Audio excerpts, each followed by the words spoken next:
Welcome to another edition of How to Fix It Yourself with Dave and Dave. Today we're going to be working on the 2001 Pathfinder. We've done a number of videos on this. We've got a very strange thing happening here with the Pathfinder. And I've thought back and forth about whether I want to describe it, but I think it would be more effective to just show it. And so I'm going to go start up the Pathfinder, and then I'll tell you what we're going to do after we start up the Pathfinder. So I'm going to go get that done.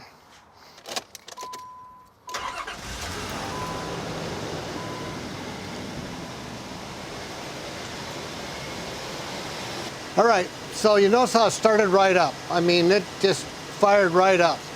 So what we're going to do now is we're going to take it on the road, and we're going to go run for 15 minutes or so, get it nice and warm, and then we're going to come back.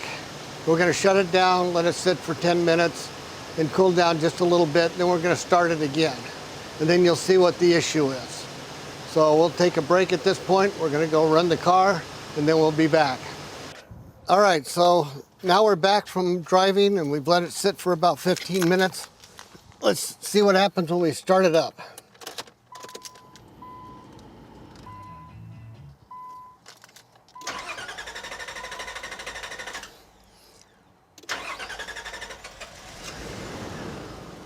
So that's what's really strange.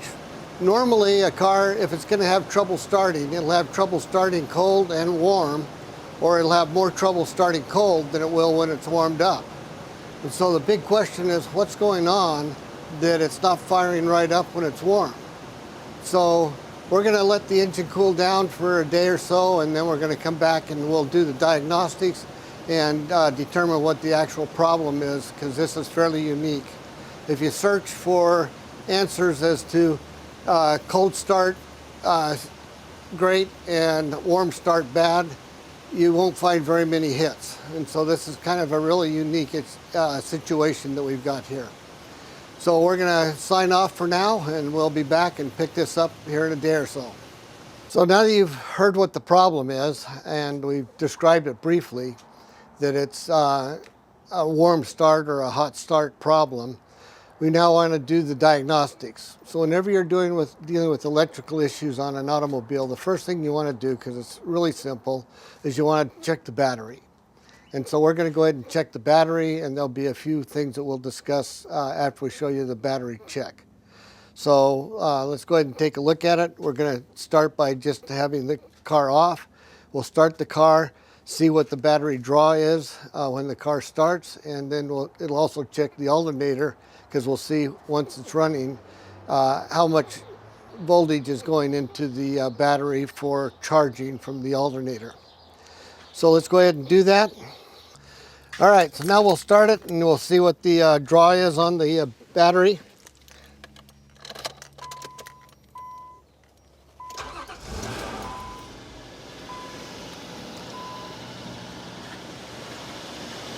And you'll notice it didn't draw down very much at all.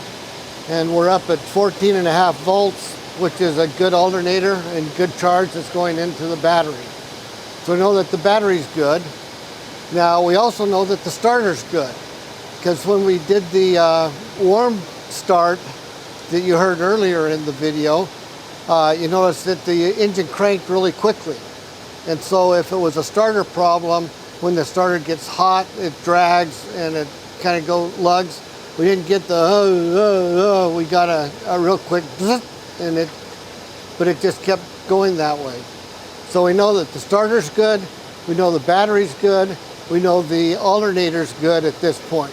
All right, so now that we've checked out the fundamentals of the electrical system, we're going to now take a look at the fuel system.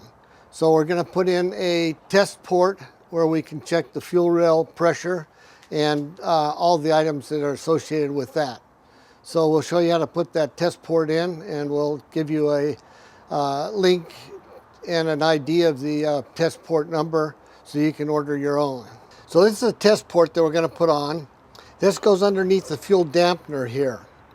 And so we'll just undo these 10mm bolts, pop it up, put this in, pop it back down, and then we'll hook up a pressure meter on here to monitor that. Now, let me explain a little bit. What the fuel dampener does is it regulates the flow of the fuel into the rails. And it's vacuum controlled so that when it's at idle and there's low vacuum or little vacuum, it's going to restrict the amount of fuel flowing into the injectors. The dampener, which sits right here, controls the pressure. It's also vacuum controlled. So this is what they call a recirculating system. So at all times, fuel is flowing completely through the tubing and back into the tank. So what this will tell us is how well the fuel pump is doing. It'll also tell us how well the dampener is working and how well the regulator is working when we see what the pressure is. So we're going to do it in 2 stages. We're going to do it first with the engine off, just to get it on, everything on here, and then we're going to go ahead and do it with engine running and to check how that is. Now that we've run the car, we have fuel and fuel pressure, hopefully, in the fuel lines here. So if we pop this off here, we're going to get fuel all over the engine. So the right way to do this is to eliminate the pressure on the fuel system. So we're going to pull the fuse to the fuel pump, which on this engine happens to be right here. You can look up in your owner's manual and see where your fuse is. So that gets rid of the fuel pump so it won't run. So I'm going to try starting the car a couple of times until it doesn't start anymore, and that'll eliminate the pressure out of the fuel line.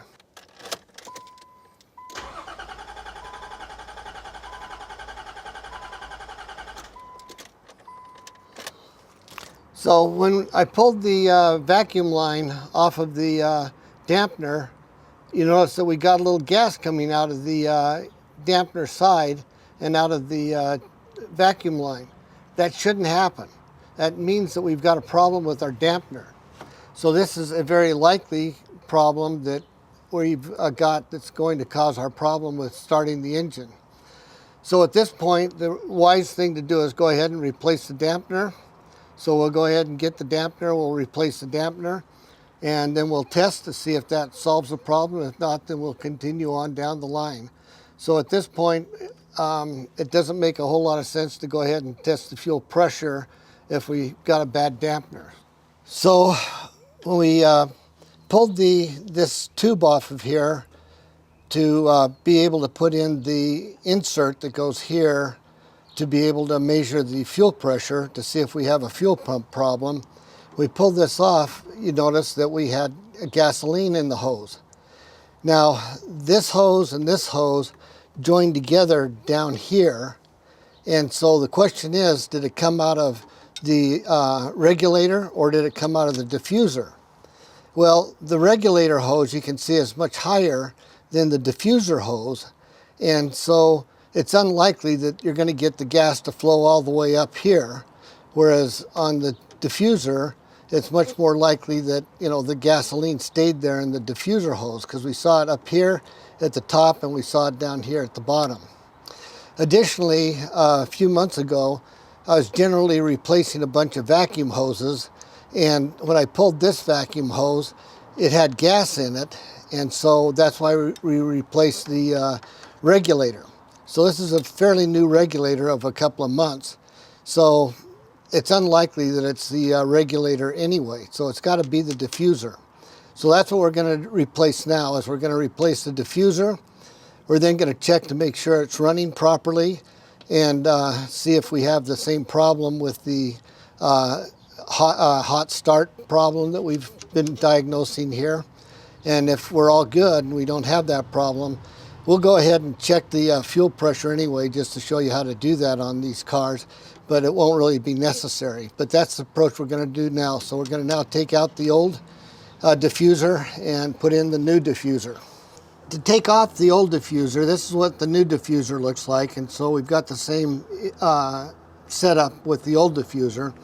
So you're going to have to break the gas line down here at this end that's down in here, and it's just a 2-nut. It's got the female side and the male side is down on the hard line, and so you just need to crack those open. If you happen to have a set of these guys that are specifically made for doing work on the hoses in order to not strip out the edges of the nuts, if you've got one of those, it's a really good idea to use it. I only bought a couple of them a few years ago because I had a real difficult one I needed to get into, so I don't have a complete set, but I do happen to have this one, which goes on the small nut on the bottom, and then it's which is a 14 millimeter, and it's a 19 millimeter that goes on this side here.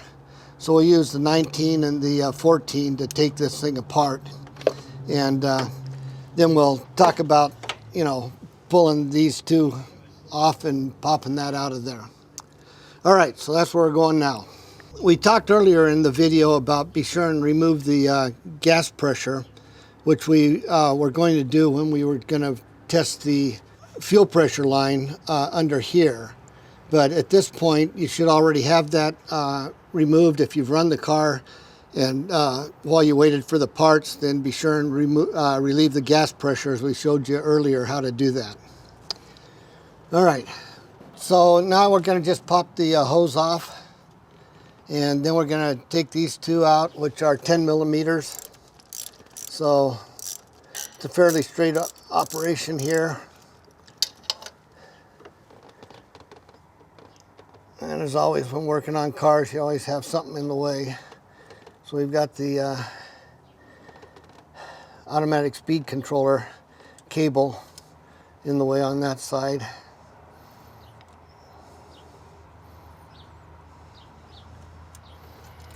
All right, and then it has an O-ring on the bottom, so you just have to kind of work that up and out of there.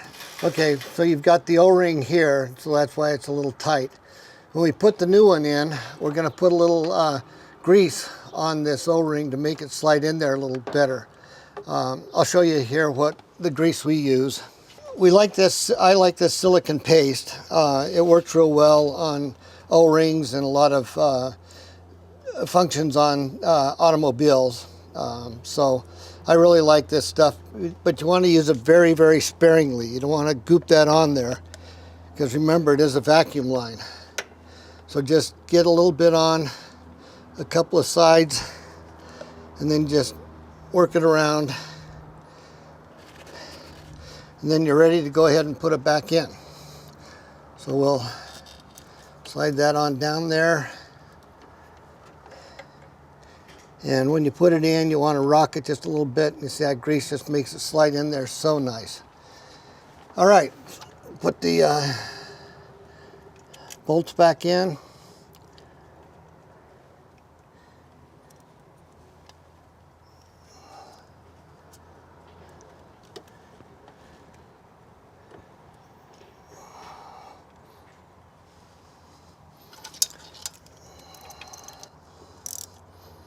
And just snug it down.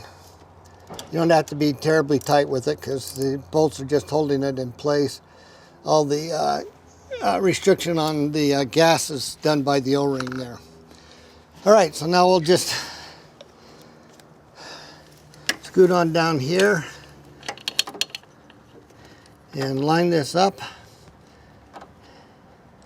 and start putting this one back together again down here. Don't forget to put the vacuum line back on. All right, so here's the test. We took it out, we drove it for about 20 minutes, did some regular street driving, some highway driving, freeway driving, and then came back and let it sit for about 20 minutes, because that was where we started having problems. So let's see if we've got to solve the warm start problem here. There it is. Starts right up. So it looks like we've solved the warm start problem. I hope this video has been educational for you. Hope you've been able to follow what's going on and be able to repair your own vehicle if you've got a warm start problem. Thanks very much for your time. Please click on the subscribe and the down in the video, and we didn't use much by way of parts, but we'll put a few links to a couple of the parts that we did use in the text below.